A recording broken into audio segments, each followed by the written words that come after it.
Hi there guys, it's Steve here from Coils and Coins, and since the weather's been so terrible I haven't been able to get out detecting very much, so I thought it'd be a good time to make an instructional video on the Equinox. So today I'm going to talk about the iron bias settings on the Equinox 800 and 600, and what I'll do is I'll put a table up on the screen here just in the top right there, just to show you a comparison between the two. So both the Equinox 600 and 800 do have an iron bias setting. The Equinox 600, it's a bit of a more of a coarse range. It's 0 to 3, and on the Equinox 800 it's 0 through to 9. But you can see there that on the 800 a setting of 2 is roughly equivalent to a setting of 1 on the 600. And 4 on the 800 is equivalent to 2 on the 600, and so on. So I'll go through the settings and how to get to them shortly, but the first thing I just want to touch on is, what is iron bias? What does it even mean? Why do we need to even worry about it? Well, a lot of people probably argue that you don't need to worry about it at all. You just leave it at the default and go on your way detecting, and for the most part that's probably true, and I've done that myself many times. I've just left it at defaults and used it as it is, and it's not really been a problem.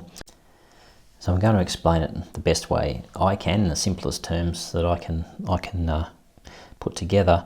So the first thing I think we need to understand in order to understand iron bias is to understand how the detector is dealing with iron in the ground and why it's behaving the way that it is.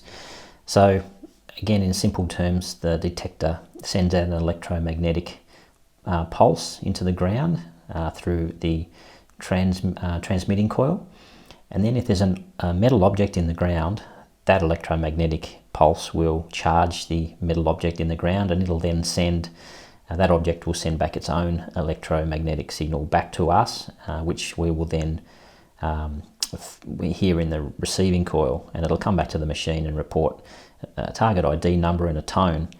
Now what's happening is that basically every iron object in the ground, every ferrous object in the ground, produces a combination of ferrous and non-ferrous responses, or high and low tones.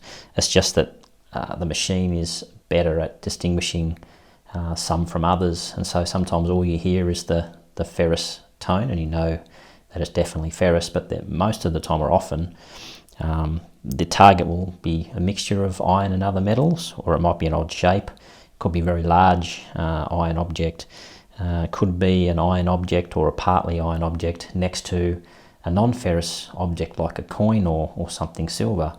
And so the machine, when it encounters that kind of situation, you'll get what's called falsing, where you'll hear both high and low tones, and that obviously is creating some confusion for us. The machine's confused as well because it's hearing all of those things, and so are we. So we need to try to understand what is the machine telling us. So I've experienced myself high tones from large iron objects in the ground, and they probably were mostly iron, or almost 100% iron, some of these things, but they were giving a very high tone, so there was doubt as to whether it was iron or not. So they were being dug, and then I've discovered what they were. It's also quite common that a ferrous target, like a nail or piece of iron of some sort, can be right next to or above or below something like a coin or a silver object, or something that we're looking for, a good target. And if that happens, which is quite common, it's obviously going to give us both a high and low tone, because both things are true at the same time, and the machine's got to try and interpret that information. To get to the iron bias settings on the Equinox, what we'll do is we'll press the gear button once to get into the menu settings, then we'll move across to recovery speed, and then we will hold the gear button in for 2 seconds. Now that'll take us to FE mode if the machine's in its default state, and I've already adjusted mine down to 1, but if I was in Park 1 and I went hit into this iron bias setting, it would be defaulting to 6. Now Now I don't search with iron bias on 6. I generally go between 0 and 2. That's just my preference, but 6 is the default. Now if I wanted to then move to the F2 setting, I can press the accept reject button once and it'll take me to the F2 settings, which is the second type of iron bias setting that we have available to us. And I'll bring up on the right hand side here, I'll bring up a table of how the two relate to each other. So essentially what's happening is the FE iron bias settings were the first range of iron bias settings to become available on the machine, and then with a subsequent upgrade the F2 settings were introduced as a secondary more advanced group of settings, if you like.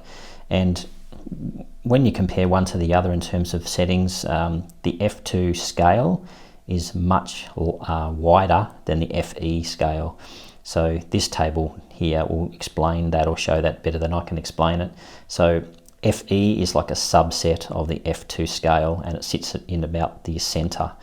So this just gives you more control. F2 gives you more fine control and a greater range of setting options, and originally was brought in to help eliminate the crown cap signals that were such an issue in many regions, but may not be an issue in your region, so it may not be a setting you even want to use. It's personal preference again and trial and error. But typically I search with FE in the FE settings, and I will generally search with FE on about 1 depending on the site that I'm in. It should be noted as well that you either use FE or you use F2. You're only using one or the other whenever you set this and you come out. So if I come out now into detecting mode, it's going to be utilizing the F1 setting. If I'm in F2 and I have F2 set to 4 and then I come out and start detecting, well, now it's going to be using F2 mode. It doesn't use both. It uses one or the other. It doesn't use both of them concurrently. A couple of other things to understand about the iron bias settings is that they only are available when using multi-frequency. So if you switch out to an individual frequency, the iron bias settings won't be used. And it's also, each setting is relative to the mode. So Park 1, Park 2, Field 1, Field 2, Beach 1, Beach 2, they all have or can have a different iron bias setting. So when you switch between each mode, you'll get a different iron bias setting for each one of them. The other thing is that there are different defaults for the different modes as well. So for example, Park 1 has a default of 6, as I mentioned earlier, but Park 2's default is 0. I'll bring up a table here on the right just to show you the different default settings for each of the different modes. But as I said, these can all be adjusted to suit your particular situation. So the question then is, well, what does all this mean? And to be honest with you, there are probably two ways you can look at it. One is go with the defaults, just leave them as they are and just happily hunt away, and that'll be fine. A lot of the time that'll be fine. I mean, you may miss the odd target or two, but you know, that's the nature of metal detecting, isn't it? The other school of thought is, well, let's try and use these settings to improve our chances of finding good targets in amongst the iron objects that are in the ground, and there's a lot of iron objects in the ground. And so what I've found myself, just from trying these settings, is that if I'm at a new site, I don't really know the site yet. I'm assuming here not a beach setting, so more like a park or a field, for example. I'm generally just going with iron bias of 0, and I'm just beginning to detect. And if I'm finding that I'm getting a lot of signals that are more on the high side, high tones, sound like good signals, and I'm digging them and they're things like nails and bits of iron and rubbish that I'm really not that keen to dig, and I'm getting a lot of that happening, I'll gradually increase my iron bias setting. So I'll go then to 1, do a bit more hunting, see how I go. If I'm digging less nails, great, I'll leave it. If I'm still digging the same number of nails, maybe I'll go up to 2. And you'll get to a point where you start to not get those signals as often, and the higher tone signals that you are getting, when you dig them, you're finding that yes, they are coins or they are not nails, there's something else.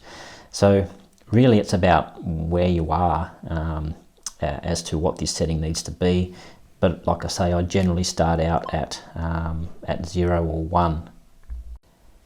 Now the other thing that I've learnt along with changing your iron bias settings is that you also want to slow down your swing speed a little bit, just to give the machine a bit more time to process the information that's coming back.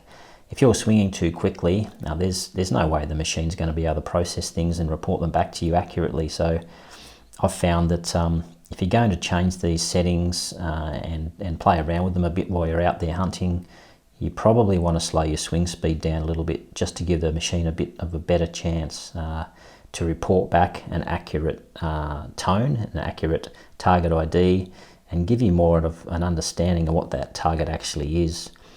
So yeah, I encourage you to try these settings. If you're a bit worried about missing targets, look, you're not going to learn unless you try some of these things, so I'd just suggest get out there and try them and see how you go. Well, thanks for watching the video, guys. Please like and subscribe if you got something useful out of it, and look forward to catching you on the next video. See you for now.